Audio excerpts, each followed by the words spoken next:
আমি থেরাপি নিচ্ছি, এই কথাটা শুনলেই কেন মানুষ ভাবে আমি মানসিকভাবে অসুস্থ? দিনের পর দিন নিজের কষ্ট চেপে রেখে হাসি মুখে বেঁচে থাকা কি সত্যি স্বাভাবিক? রাতের পর রাত না ঘুমিয়ে ওভার থিঙ্কিং করা, হাজার মানুষে ঘেরা থেকেও ভিতর থেকে একা অনুভব করা, বারবার ভেঙে পড়া, কাউকে কিচ্ছু না বলা, এই নীরব যুদ্ধগুলো কি কেউ দেখে না? আমরা শরীরের ব্যথাকে গুরুত্ব দিই, কিন্তু মনের ব্যথাকে লুকিয়ে রাখতে শিখে গেছি।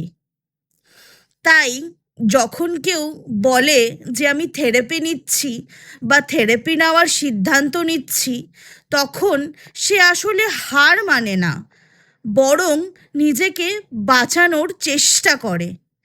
থেরাপি মানে পাগল হওয়া নয়, থেরাপি মানে নিজের ভেতরের অন্ধকারটাকে লড়াই করে বেঁচে থাকা, একটু শান্তি খুঁজে পাওয়া।